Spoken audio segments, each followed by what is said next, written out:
Hey guys, Azralynn here, and today we're going to talk about the upcoming chapter for Dead by Daylight. This chapter, Demise of the Faithful, will be coming to the PTB, along with the decisive strike changes and some totem changes which they have not discussed yet. The PTB will be starting this week. The devs have not specified a date or time yet, but if I had to guess, it's probably going to be either Tuesday, Wednesday, or Thursday around 11 a.m. Eastern Time, with the most likely day being Tuesday based on past PTB releases. But this chapter's PTB could be different. The new chapter is going to include a new killer, a new survivor, a new map, and 3 perks for survivor and 3 perks for killer. The new killer, the Plague, is the oldest killer in Dead by Daylight lore, and she was a high priestess in Babylonian times when the entity took her. Prior to her death, she was just a young girl who was abandoned at a temple, where she served other high priestesses and got sucked into their religion or cult until she became a devout follower herself. When a devastating plague killed their high priestess, the new killer stepped up to take the recently vacated role of high priestess to lead her people through this time. Despite her devotion to her gods, she contracts the plague along with the rest of her followers before succumbing to it. The new killer, the Plague, wields an incense burner as her weapon, and her power is called Vile Purge. Now, the developers were pretty vague on the exact specifics of her power and the full details of the sickness, but here's what we do know. The Plague's power is called Vile Purge, and it does have an initial cast time. But while she charges up Vile Purge, she is slowed a bit, but once it is charged, she can hold it fully charged and move at her normal speed.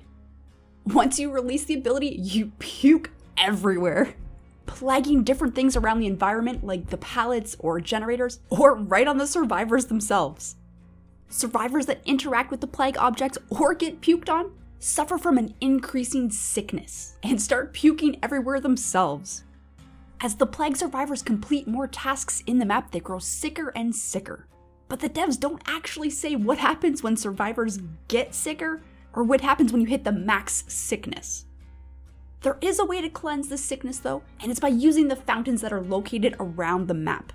There's no word on how many fountains there are, but if a survivor does cleanse their plague in one of these pools of devotions or fountains, they are also healed as well. But that also allows the killer to use the corrupted fountains of devotion to transform the Vile Purge into the Corrupted Purge. The Corrupt Purge actually damages survivors that are hit by it, but again, the devs were very vague on the exact specifics of the ability. The Plague's first perk is called Dark Devotion. Dark Devotion is an obsession perk.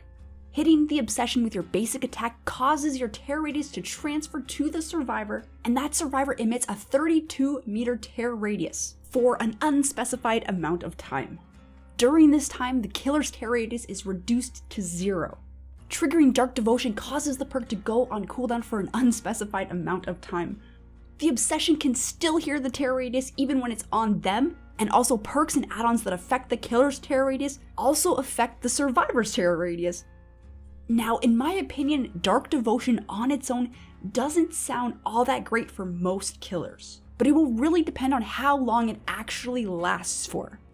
If it really just lasts, quote, a few seconds like they said on the dev stream, then I can really only see Dark Devotion being used on its own by high mobility killers, such as Nurse or Hillbilly, possibly even the Spirit, and maybe even the Hag too if people trigger her traps at the same time. I think it's really going to come down to how long this tear radius actually lasts, and how short or long the cooldown actually is for it. I am really curious to know if this Dark Devotion is going to work with Legion's frenzied attacks. Where I think Dark Devotion will really shine is when it's synergized with the Plague's second perk, Infectious Fright. So what exactly does Infectious Fright do? Any survivors that are in the killer's tear radius, when another survivor is put into the dying state by a basic attack, will yell and reveal their current location to the killer for a few seconds. Now, this perk, Infectious Fright, sounds pretty dang awesome on its own, and I could totally see killers running this perk with Distressing just to have that larger tear radius. And if this perk does become a lot more common, running Comp Spirit on survivors is going to be pretty good. So how I think Infectious Fright will synergize nicely with Dark Devotion is that once you down that obsession, if somebody does happen to scream in your tear radius, well, they're not going to know you're coming if they're pretty close. But I do expect most survivors to run when they scream anyway. So I'm really curious to see how these perks play with each other. And while I'm never really a fan of obsession perks, I still want to give it a shot, but I do have a feeling Infectious Fright on its own is just going to be amazing. So the Plague's third and final perk is called Corrupt Intervention. Now what Corrupt Intervention does is, the 3 generators that are furthest from you at the start of the match are blocked by the entity for an unspecified amount of time. During this time, the survivors cannot repair these generators. Now I am really intrigued by this perk Corrupt Intervention, but again I think it's going to come down to how long it actually lasts for, which the devs did not state. If Corrupt Intervention lasts as long as Deja Vu does, I could definitely see a killer finding a survivor during that amount of time. And it will make all the remaining generators a lot easier to patrol. And going against this perk as a survivor, again, it's really going to depend on how long it lasts, because I know myself and a lot of my friends, we just do totems at the start before touching generators anyway. It is a really interesting perk concept though, and I am super excited to test it out when PTB comes. So that's all the information we have about the killer so far, so let's check out the new survivor. The new survivor is called Jane Romero. She is a well-known talk show host in her timeline, and she's worked all her life to get where she is. Then one day she has a series of interviews that just go terribly wrong. After a stressful day that went badly, she leaves the studio, only to fall asleep at her wheel and crash her car into the water, where she drowns and is taken up by the entity. Jane's first perk is called Solidarity. While injured, healing a survivor also heals you at 50% of the rate. Looking at Solidarity, I'm not entirely sure if I'm sold on it yet. I need to test it out to see, but I can see that it synergizes extremely well with Bond, Empathy, and Aftercare. And I really want to see how it works with Will Make It. With Sloppy Butcher becoming more meta, I can definitely see the utility of Solidarity, but until I actually test it out for myself, I'm not sold on using it yet. Jane's second perk is called Poised. After completing a generator, you leave no scratch marks for 10 seconds. The idea of not leaving scratch marks once you finish a gen is a pretty solid idea if you're one of those players who tends to run away once they start a gen. I know for me personally though, I'm not going to use this perk since I tend to just urban evasion everywhere I go anyway. And Jane's third and final perk is called Head On. After standing in a locker for 3 seconds, the perk activates. While the perk is activated, performing a rush action to leave the locker will stun the killer for 3 seconds if the killer is in range. Using Head On causes the exhaustion effect for 30 seconds, and Head On cannot be activated if you are already exhausted. Now, as somebody who often hides in lockers, I would be really intrigued by this perk if it wasn't for the fact that it causes exhaustion and can't be used while you're exhausted. If they remove the exhaustion effect, then I feel like it would be way too strong. But trying to use it in a chase doing locker jukes, it's just not going to work because it takes 3 seconds to activate in the first place. Needing to wait 3 seconds before using it, not being exhausted, and having the killer close enough to use it, I feel like it just makes the perk far too situational to run it.